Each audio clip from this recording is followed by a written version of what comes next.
Hoje, nosso foco se volta para um tema, assim, fascinante explorado no nosso material-fonte, a chamada psicologia da riqueza. O material investiga a fundo os mecanismos mentais que, segundo ele, estão por trás do sucesso financeiro. Ele examina essa relação complexa entre dinheiro e mentalidade, e a questão central que emerge dessa análise e que vai guiar nossa conversa é a seguinte: até que ponto a mentalidade individual, que é detalhada assim, extensivamente no material, pode ser considerada um fator determinante mesmo para a construção de riqueza? Ou será que essa perspectiva, embora seja central e defendida com vigor no texto, acaba subestimando outros fatores cruciais? Fatores como contexto, sorte, barreiras estruturais, que às vezes são mencionados, sabe? Ou ficam implícitos na própria fonte, mas não recebem o mesmo destaque. Bom, nesta análise, eu vou defender a perspectiva de que o material-fonte posiciona, e de forma bem convincente, a mentalidade e os hábitos psicológicos como os motores primários do sucesso financeiro. Vou argumentar que o texto oferece um roteiro claro, onde o domínio interno é a chave mestra. E eu, por outro lado, vou apresentar a visão de que, embora a mentalidade seja, sim, inegavelmente relevante e um foco central do material, a fonte talvez superestime o poder isolado dessa mentalidade e, ao fazer isso, pode acabar negligenciando nuances importantes sobre o papel do contexto e da oportunidade. São elementos que o próprio texto menciona de leve, mas não explora com a mesma profundidade. Isso sugere uma interação mais complexa do que a tese principal parece admitir. Ótimo! Então vamos começar detalhando nossas posições iniciais. O material-fonte é bastante assertivo, ao estabelecer que a diferença crucial entre quem acumula riqueza e quem fica na escassez reside fundamentalmente na mentalidade.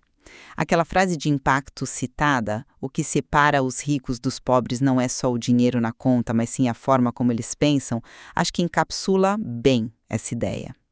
O texto argumenta que mesmo ganhos financeiros grandes podem ser perdidos se a programação mental for de pobreza, A solução que ele propõe é a reprogramação mental consciente para a abundância.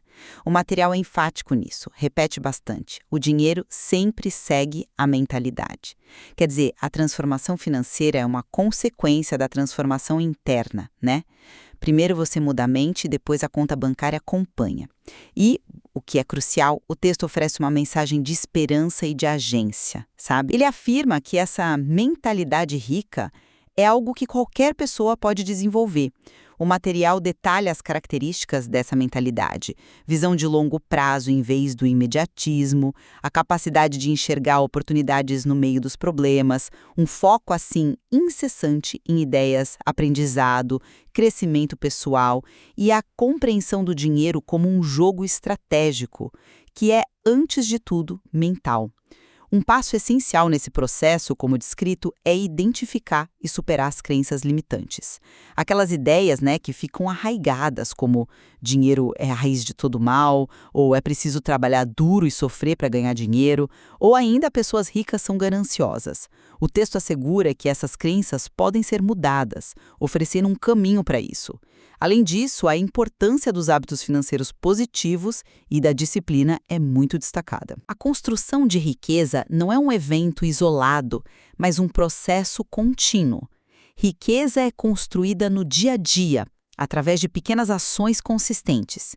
Portanto, a mensagem central do material é clara: o controle mental, aliado à ação focada e disciplinada, são os elementos decisivos. E essa capacidade estaria ao alcance de todos, independente do ponto de partida socioeconômico, como sugere aquela afirmação: não importa onde nasceu ou quais oportunidades teve. É uma visão bem centrada no poder transformador do indivíduo.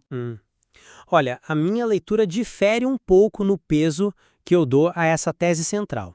Eu concordo plenamente que a mentalidade é um fator crucial, sim, e que o material-fonte faz um excelente trabalho ao explorar isso em profundidade. Análise sobre crenças limitantes, hábitos, a psicologia do dinheiro, isso tudo é sem dúvida valioso. No entanto, o meu questionamento é sobre a afirmação de que a mentalidade é suficiente ou mesmo primária em todas as circunstâncias, como o foco quase exclusivo do texto pode levar a gente a crer. Vamos observar que o próprio material, embora celebre a capacidade de reprogramação individual, ele reconhece sim, em diversos momentos, o poder formativo do ambiente e das crenças familiares na nossa relação inicial com o dinheiro.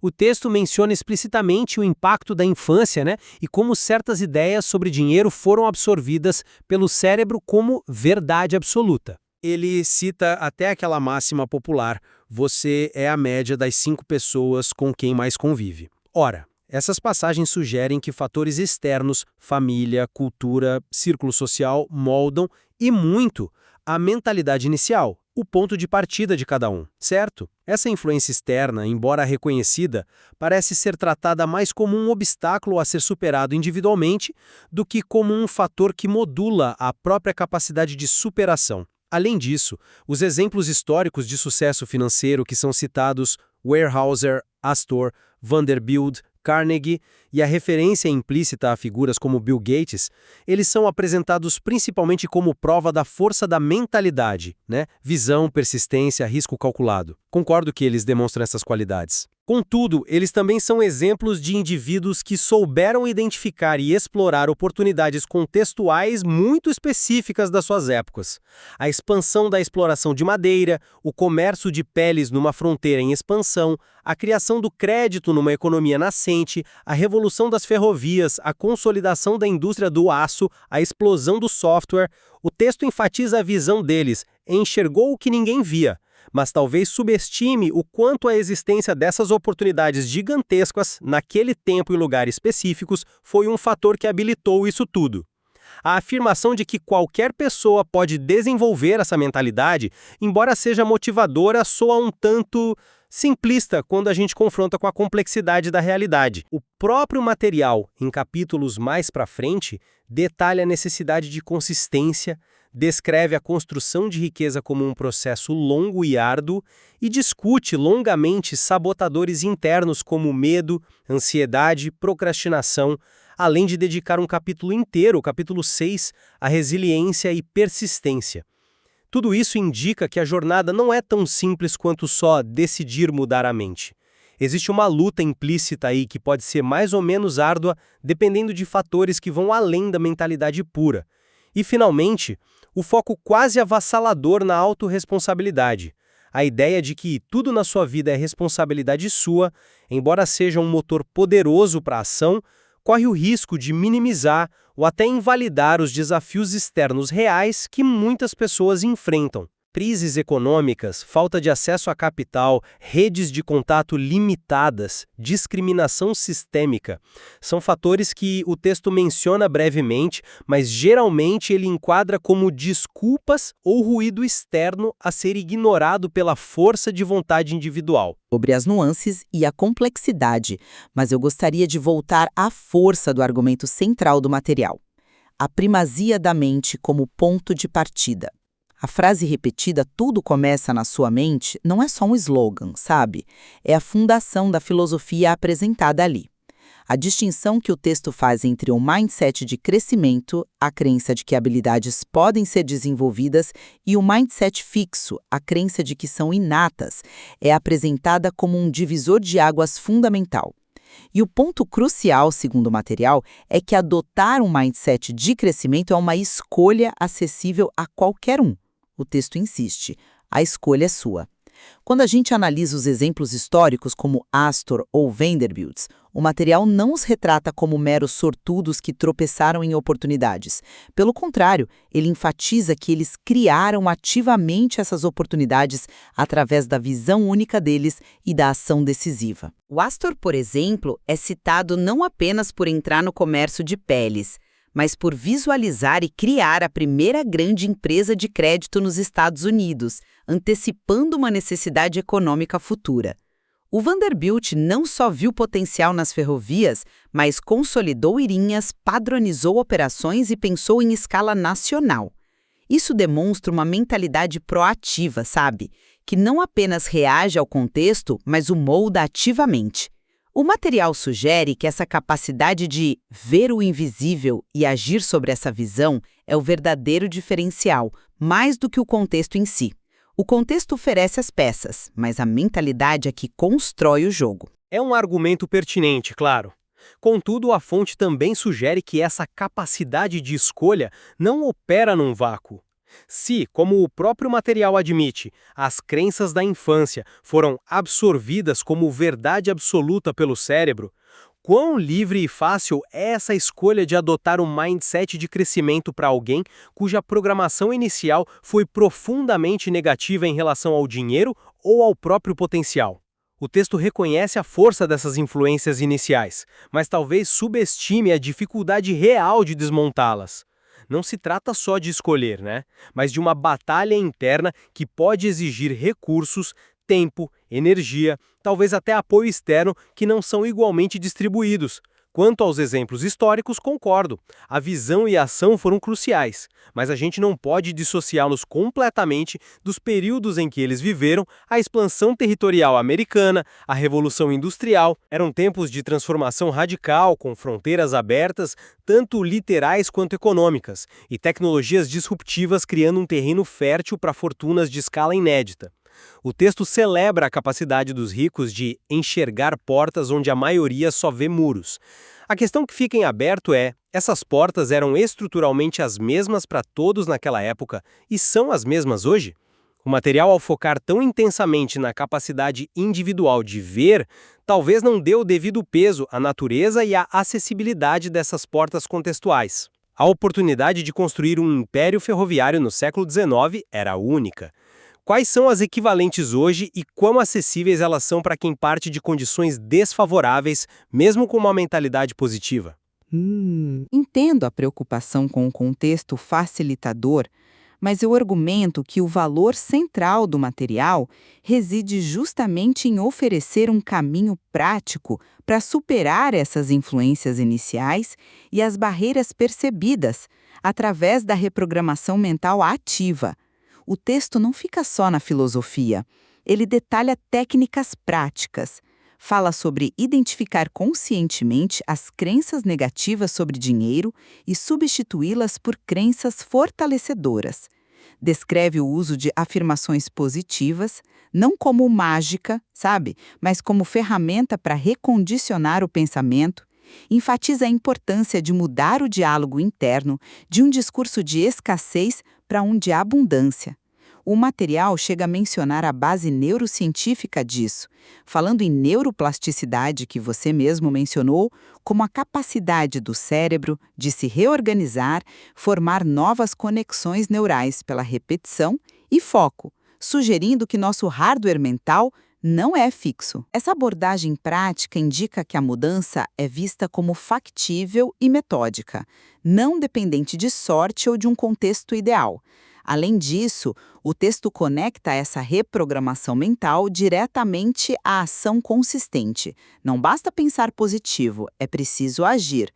O capítulo 7, por exemplo, foca em hábitos financeiros positivos, planejamento, orçamento, investimento, aprendizado contínuo sobre finanças. A disciplina diária é apresentada como um motor que transforma a mentalidade em resultados concretos. A riqueza, como o texto frisa, é construída no dia a dia por meio desses pequenos passos alinhados com a nova mentalidade. Portanto, mesmo reconhecendo as influências do passado ou as dificuldades do presente, o material oferece um conjunto de ferramentas mentais e comportamentais para que o indivíduo assuma o controle e construa ativamente seu futuro financeiro. Tenho minhas reservas quanto a essa linha de argumentação, porque o próprio texto introduz complexidades. Reconheço plenamente a validade das técnicas de reprogramação propostas, a importância da neuroplasticidade como conceito. São ferramentas potencialmente poderosas, sim. A questão, porém, não é se as técnicas existem, mas se a aplicação delas por si só garante a superação dos obstáculos reais que as pessoas enfrentam. E aqui, o próprio material-fonte parece reconhecer que não é tão simples assim. Ele dedica um espaço considerável para discutir os sabotadores internos, O medo paralisante, medo de perder, medo de fracassar, medo de não ser capaz, a ansiedade em relação ao futuro financeiro, a procrastinação que impede a ação mesmo quando se sabe o que fazer. Ora, a existência desses sabotadores detalhados no texto indica que a aplicação prática da nova mentalidade enfrenta desafios emocionais profundos. São forças internas que podem resistir e muito à reprogramação consciente. Além disso, o destaque dado à resiliência e à persistência no capítulo 6 é significativo. Se o caminho fosse só aplicar técnicas e ver resultados, por que tanta ênfase na capacidade de aguentar golpes, levantar após quedas e continuar apesar das dificuldades? Isso sugere que a jornada é de fato árdua e que o sucesso não depende apenas de pensar positivo ou repetir afirmações. Requer uma força interior, uma capacidade de lidar com a adversidade, que pode ser ela mesma influenciada por fatores que vão além do controle mental imediato, como a saúde mental geral, o nível de estresse básico ou a existência de uma rede de apoio. Fatores que o material não explora tão a fundo quanto a mentalidade individual. A lacuna entre saber a técnica e conseguir aplicá-la consistentemente diante das pressões da vida real, isso parece ser um ponto subestimado na apresentação otimista do texto. Mas essa dificuldade que você aponta é precisamente onde entra outro componente crucial enfatizado pelo material, a inteligência emocional. O texto não ignora as emoções. Pelo contrário, argumenta que o controle emocional é fundamental e, mais importante, é uma habilidade treinável. A capacidade de dominar as emoções, em vez de ser dominada por elas, é apresentada como uma característica distintiva daqueles que constroem riqueza. Não se trata de não sentir medo ou ansiedade, mas de reconhecer essas emoções e agir de forma racional e estratégica apesar delas. O material descreve como os indivíduos financeiramente bem-sucedidos lidam com o risco, de forma calculada, analisando prós e contras e não evitando-o a todo custo por medo, e como lidam com o fracasso, não como uma sentença definitiva, mas como uma oportunidade de aprendizado e ajuste de rota. Isso é inteligência emocional em ação. Os exemplos de Astor e Carnegie, citados no texto, ilustram bem essa gestão de risco calculada. Eles enfrentaram incertezas imensas, crises econômicas, competição acirrada.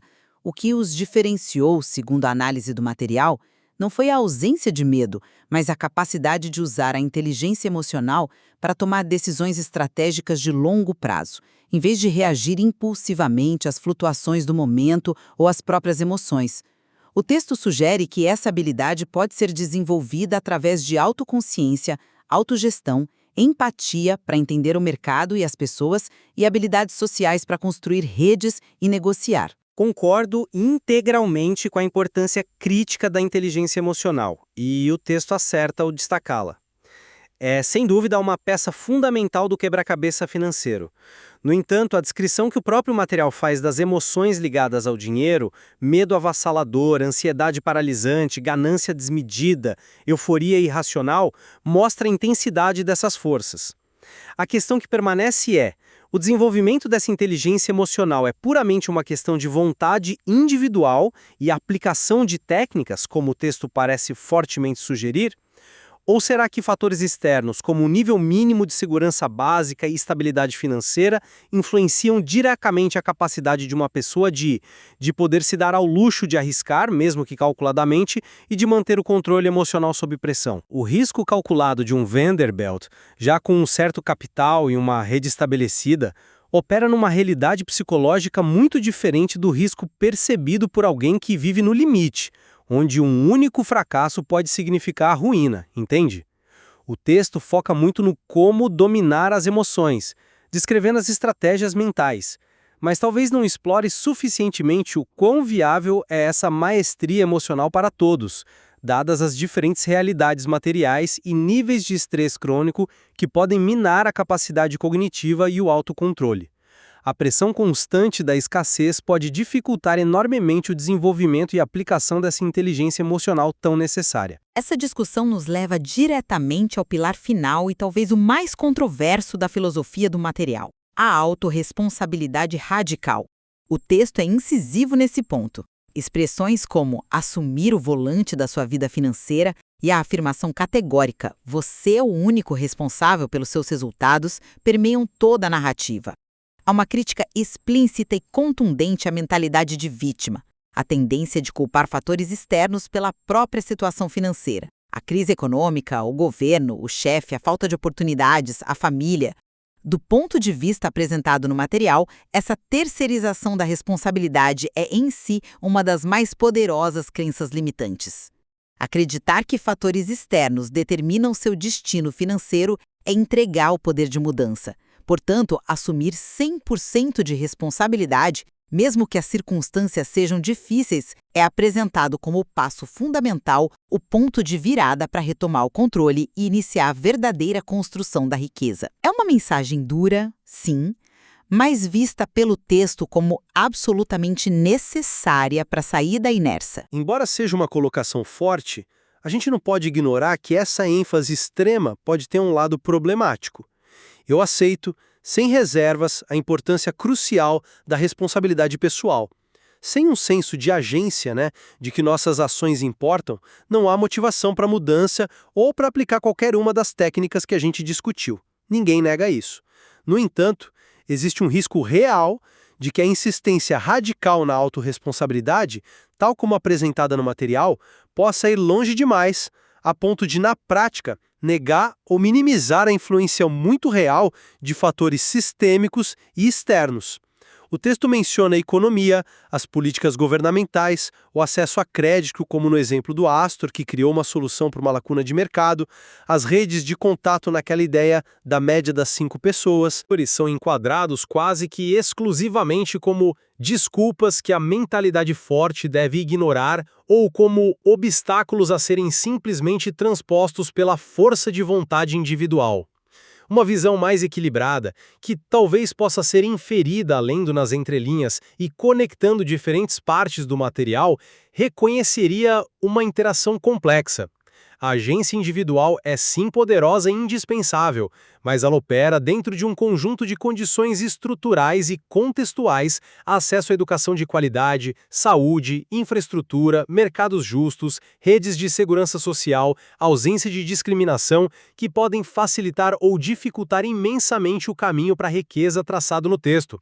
O material foca tanto no poder interno para superar qualquer coisa que talvez minimize o impacto real dessas condições externas, que ele mesmo cita brevemente, mas não integra plenamente na sua equação de sucesso. Em resumo, a minha perspectiva, fundamentada na análise do material-fonte, é que ele oferece uma visão predominantemente otimista e capacitadora. A riqueza é apresentada de forma consistente e argumentada como sendo, em sua essência, um resultado direto da psicologia individual.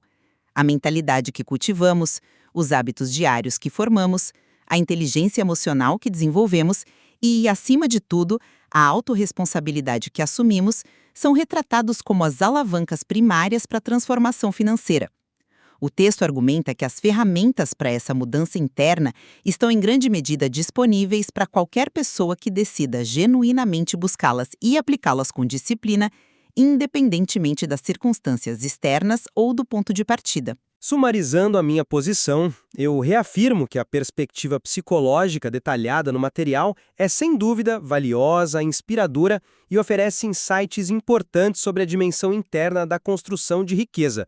No entanto, é crucial mantermos um olhar crítico sobre a possibilidade de que seu foco intenso no indivíduo possa simplificar excessivamente a interação complexa e dinâmica entre a pessoa e seu ambiente, ao se concentrar quase que exclusivamente nos fatores internos como motores da riqueza. O material talvez não confira o peso devido às oportunidades desiguais, às barreiras sistêmicas reais e às influências contextuais sociais, econômicas, históricas que também moldam de forma significativa as trajetórias financeiras das pessoas.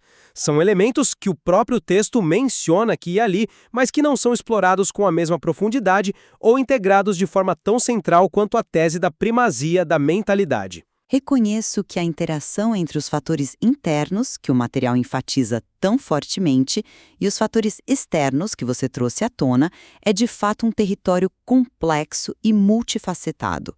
O material-fonte faz uma escolha clara ao focar nos aspectos psicológicos como a principal, talvez a única, alavanca sobre a qual o indivíduo tem controle direto e, portanto, onde reside o maior potencial para mudança e construção de riqueza, oferecendo um roteiro detalhado nesse sentido.